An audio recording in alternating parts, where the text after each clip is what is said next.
Today I'm going to be making the classic. I'm going to be doing the concertina accordion fold no-sew journal, which was one of the first that I ever made, and I wanted to do a bit of a twist on it. So I was feeling inspired by my altered book that I have here, and I decided to use this book, and I figured that I could use the covers as the cover of my accordion book and then just create the pages for the no-sew. So what I'm going to do is just gut the pages of this book and then see how it looks once I've cut them out.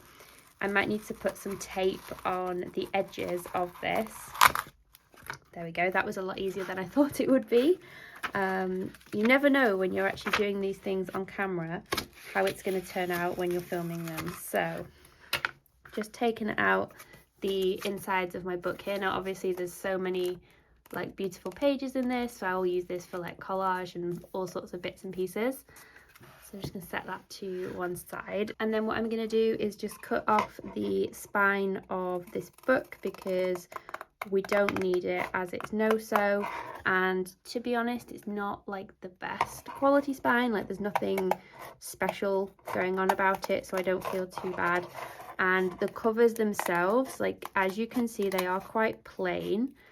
And they're in like fairly good condition, so I think they'll make nice covers, but I really wanted to do the same as this where I just have like my image on the front and you've got that like text. This one's got like a bit of a foiling as well, which I think is fun.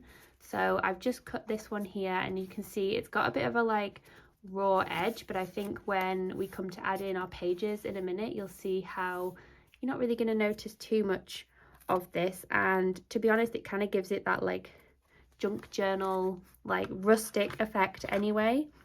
So we're not aiming for perfection around here. So I'm just going to do the same to this back cover. So normally when I make these journals, I use like scrapbook paper or just anything that I have. So I figured it would be fun to do it with a book cover as well, especially because you see a lot of junk journals or just other like altered book style journals where you do the sewing into the spine. And so if you want an alternative where you don't need to do any sewing on the book, but you still get that like feeling of it being a book almost, you can see how you'd still get that effect and it also be no sew. So there's my cover, so I want that as my front, and then that's going to be the back. So I'm going to put it like this so that when my pages are in between, it's going to line up the right way. And in terms of the other papers that I have to use in this journal, you might hear it crinkling off camera, and it's not all going to fit in frame, but I just have this absolutely giant bag of paper scraps and all sorts of bits and pieces. This is literally where I keep everything. There's all sorts in here. I've got like all different papers and all sorts of bits and pieces. So this is what I'm going to pull from in terms of papers that I'm going to use in this journal. So I was thinking about how many pages that I wanted to add to this, and I know that it's going to be a mini journal, so it's only going to have like a week and a bit of prompts. But then I also just kind of wanted this to be almost like a finale for us in terms of the no-sew challenge. So I figured that I'll probably end up putting a few extra pages in here, and then that way then I can still come back to this and work in it as a sort of as and when journal, because you know me, I have so many journals on the go and it's quite nice to dip in and out of them as well. So that's what I think I'm going to do with this one. And I was thinking as well, because this is slightly bigger than my mini journals from the challenge, I'm sort of wondering if there's a way that I can include some pockets or something so that I can tuck these inside of this main journal and then have almost like a no-sew journal that holds all of the mini no-sew journals, if that makes sense. So I'm going to see if I can come up with a way to add these in, because then I'll have a journal that has a pocket with a journal in it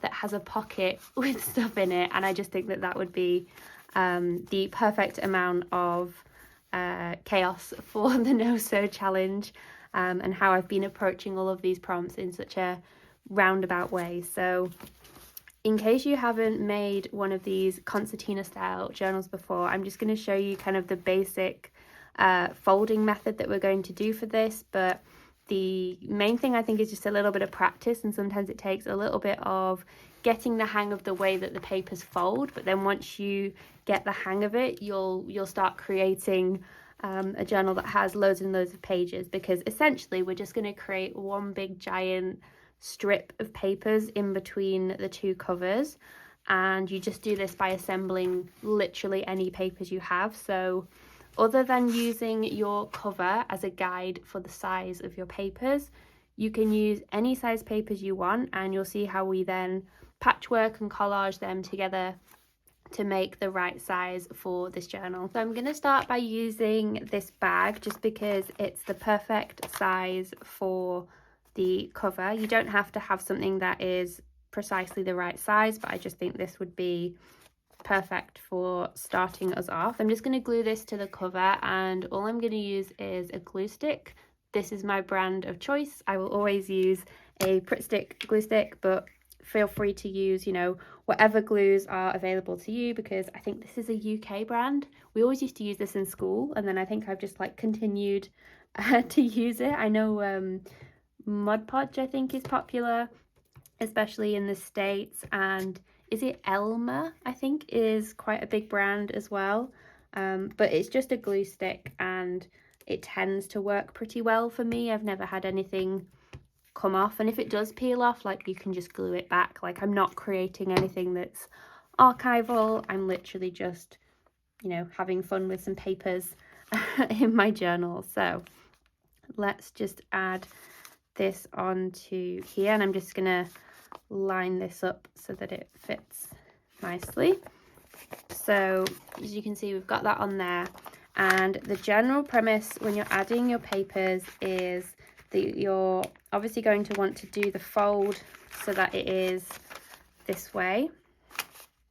So you'll be folding to the left, and then you're going to want to fold back on yourself so that you meet the edge of your cover here, so that we have this. And as you'll notice, this is obviously not long enough for a full page, so this is where the kind of patchworky style comes in.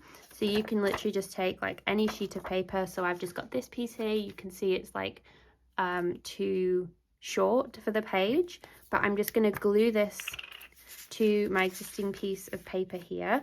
So I'm just going to add some glue.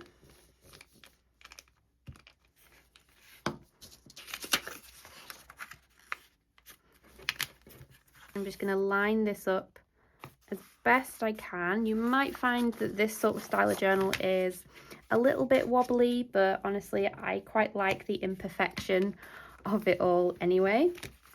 So I've added my piece here. Now obviously this is pulling up because it's a paper bag, so I think I might actually close this piece off just so that it doesn't get in the way for now. So you can see I've extended the page there, and then all you're going to do is just fold this piece back on itself again.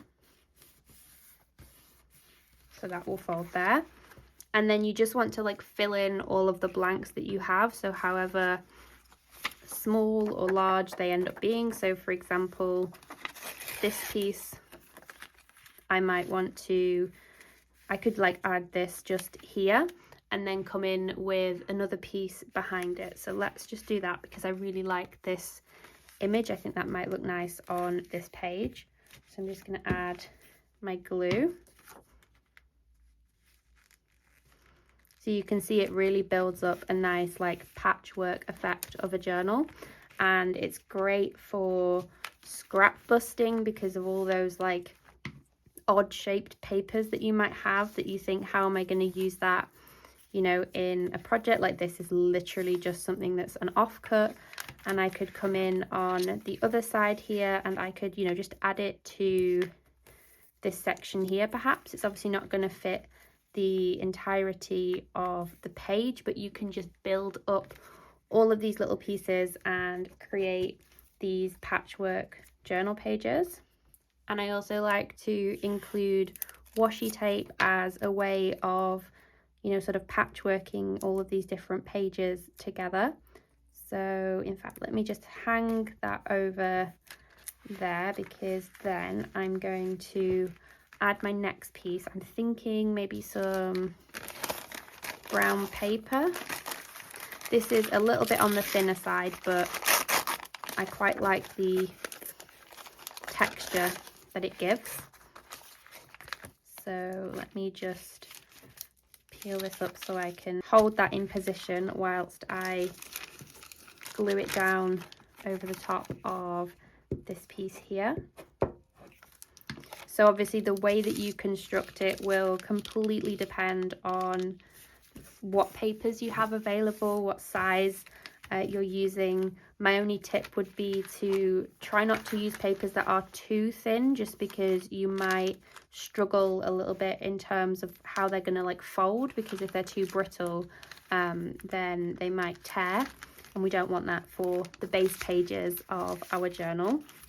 So I'm going to fold this down, and I think I might just glue this to itself, just because, like I said, this is a slightly like thinner, it's one of those like crinkly paper bags, so I just think that this would benefit a little bit from some reinforcement at the edge of this page. So if you've been here a while, you know me and how I don't measure things for my journals, and I think this is just a great method, because all you're doing is sort of using whatever cover you've chosen as your like base for the pages, and then all you need to do is basically just sort of match up what you've got with the pages. So I'll just show you here what we've kind of got at the minute. So it's almost a bit like a zigzag that we want to create with all of our different pages.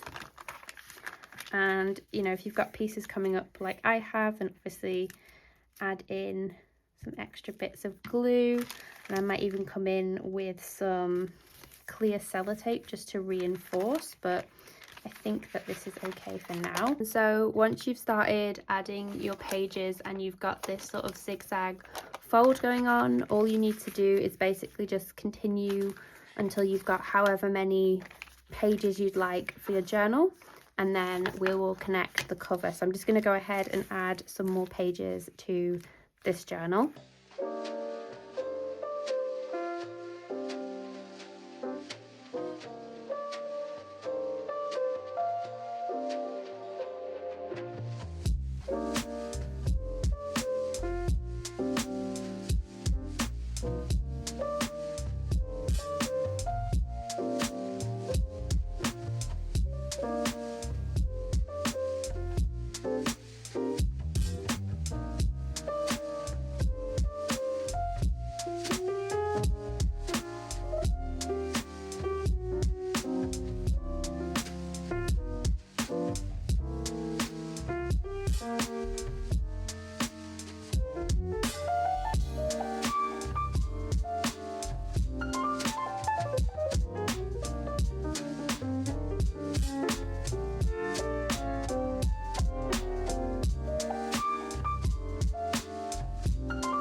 Okay, so now that I've reached how many pages I am happy with, I'm now going to attach my cover. So I'm just going to make sure that it's the right way that I want it and it's not upside down or anything.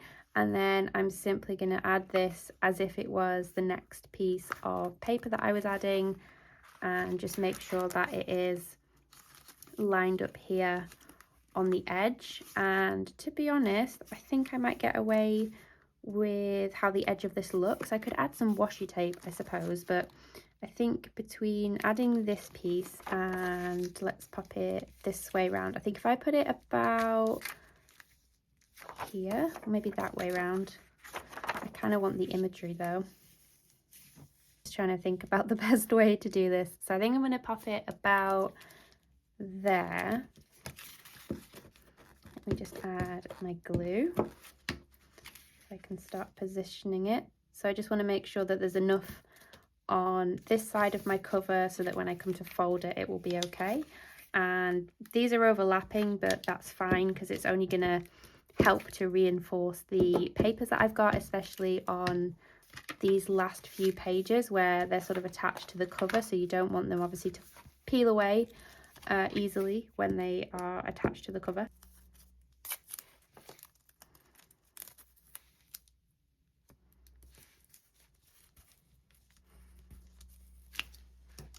Okay, so let's just make sure that this is neatly folded as best we can. So that's the way that it looks on the reverse here. On this side as well, I'm just going to add some washi here. I'm not sure what to do about this edge. I kind of like it on this side, and then I've got it covered here. This is giving more like back cover, but I really like the little like tuck spot that we can play with here. So I think I'm okay with that being that way round. Let's just add a bit of washi tape to some of the joins of the pages that we've got. So maybe let's add this down here. I really like the way that it goes with the blue of the cover. Whoops. There we go. Let's add that there. And then let's see what we've got. So this page is actually quite bulky because, as you'll have seen, I ended up putting this piece in here, which is functioning as a pocket as well as a page and sort of a transparency. And I thought that would be really good for adding in extra pieces to this journal, especially if I maybe add the tag booklet in there.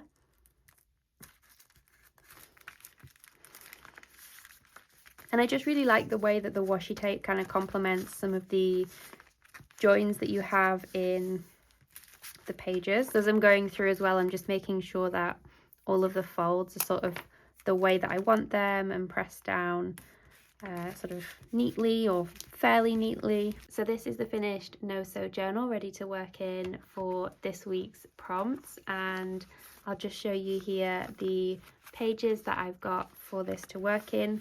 I really love the patchwork feel of a no-sew journal. So I didn't do too many pages, but I think just enough that I have a good amount to work with. I've got some where there's just like a lot of blank space, and then also the different like patchwork areas and sort of the clusters there. I definitely want to do something to the cover that is similar to this book here, so I'll definitely decorate it. And I might see if there's a way also of adding in these little mini journals. So I'm thinking, like, for example, I don't know where the ribbon has gone, the little lace that I had on there, but this little journal could tuck in nicely here. I don't think that would be too much in the way because the journal will get quite chunky anyway. So I think that could sit nicely within there. And then I might just have to come up with some other places where I could tuck these other little journals in. I'm not sure yet. I could always put like a pocket in here in the back page, or I could just paper clip things in as well. Like, I kind of like the way that that looks if I just literally paper clipped it in.